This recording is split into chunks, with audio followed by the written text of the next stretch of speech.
Hello বন্ধুরা, আজকে আপনারা দেখবেন ভারত এবং পাকিস্তানের যুদ্ধের খবর। আসুন ভিডিওটি শুরু করা যায়। ভারত পাকিস্তান যুদ্ধের দামামার মাঝে পক্ষ নিতে শুরু করেছে বিশ্বের পরাশক্তিগুলো।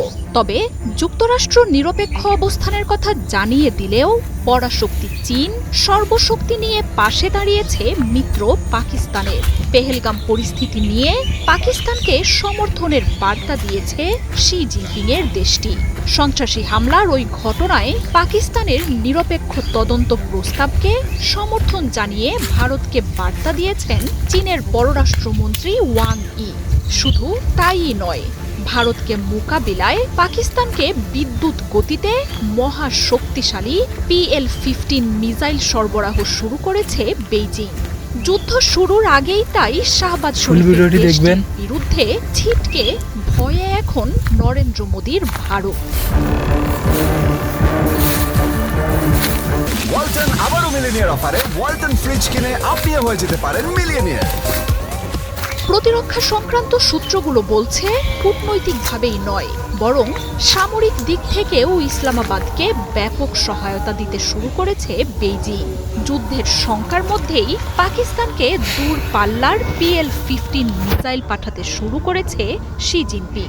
ভারতীয় আকাশ প্রতিরক্ষা ভাঙতেই চীন বিদ্যুৎ গতিতে এই ক্ষেপণাস্ত্র সরবরাহ করতে শুরু করেছে।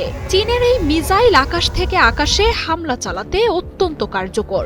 এমনকি পাকিস্তানে পাঠানো এই মিসাইলকে চীনের বিমান বাহিনীর প্রাণ বলেও মনে করেন অনেক বিশ্লেষক। ভারতের হাতে থাকা রাফালে যুদ্ধ বিমানকে বহু দূর থেকে সহজেই ভূপাতিত করতে পারবে এই মিসাইল। পেহেলগাম কাণ্ড নিয়ে পাকিস্তানের পাশে দাঁড়িয়েছে চীন। রবিবার ফোনে ইসলামাবাদের পররাষ্ট্রমন্ত্রী ইসহাক দারের সাথে কথা বলেছেন চীনের শীর্ষ কূটনীতিক ওয়াং ই। এরপরই কাশ্মীর পরিস্থিতি নিয়ে ভারতকে বার্তা দিয়েছেন শি জিনপিং এর এই প্রতিনিধি। সন্ত্রাসী হামলার জন্য ভারত পাকিস্তানকে দায় দিলেও তা নাকচ করে শাহবাজ শরীফের সরকার ঢালাও অভিযোগের বিরুদ্ধে সন্ত্রাসী হামলার ঘটনায় নিরপেক্ষ আন্তর্জাতিক তদন্তের দাবি জানিয়ে আসছেন। আর তাতে পূর্ণ সমর্থন দিয়েছেন শি জিনপিং এর সরকার। ভারতকে দেয়া বার্তায় ওয়াং ই বলছেন, পাকিস্তান সরকারের সন্ত্রাস বিরোধী অবস্থানকে সমর্থন করে চীন। কাশ্মীর নিয়ে দুই দেশের সম্পর্কের উপরও নজর রাখছে বেইজিং। ভারত পাকিস্তানের দ্বন্দ্ব কাশ্মীর এবং সংলগ্ন এলাকাগুলোর শান্তিকে বিঘ্নিত করবে বলেও মন্তব্য করেন তিনি। উভয় পক্ষকে সংযত হয়ে আলোচনার মাধ্যমে সমস্যার সমাধানের আহ্বান জানান তিনি। ভারতীয় গণমাধ্যমগুলো বলছে, চীন আগেও পাকিস্তানের পাশে ছিল, আছে এবং যে কোনো পরিস্থিতিতে ভবিষ্যতেও শাহবাজ শরীফের দেশটির পাশে থাকার বার্তাই স্পষ্ট করেছে বেইজিং। আর এমন খবরে এখন চরম আতঙ্কে নরেন্দ্র মোদীর সরকার।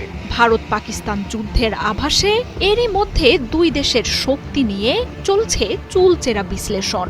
সেখানে পাকিস্তান থেকে শক্তি আর কৌশলগতভাবে পিছিয়ে রয়েছে ভারত। পাকিস্তানের পাশে এরই মধ্যে চীনের মতো পরাশক্তির সরাসরি অবস্থান ভারতকে অনেকটাই পেছনে ফেলে দেবে। মার্জিয়া উপমা, ৭১। চ্যানেলটির প্রথম হলে চ্যানেলটিকে লাইক, কমেন্ট, সাবস্ক্রাইব করবেন। আমাদের পাশে থাকবেন এরকম শিক্ষামূলক ভিডিও পেতে। অরিজিনাল ভিডিওর লিঙ্ক আমাদের এই ভিডিও ডিসক্রিপশন বক্সে থাকবে, সেখান থেকেও দেখে আসতে পারেন। আর আমাদেরকে সাপোর্ট করবেন এরকম প্রতিনিয়ত ভিডিও পাওয়ার জন্য, ভালো ভিডিও পাওয়ার জন্য, এবং আমাদের পাশে থাকবেন। ধন্যবাদ।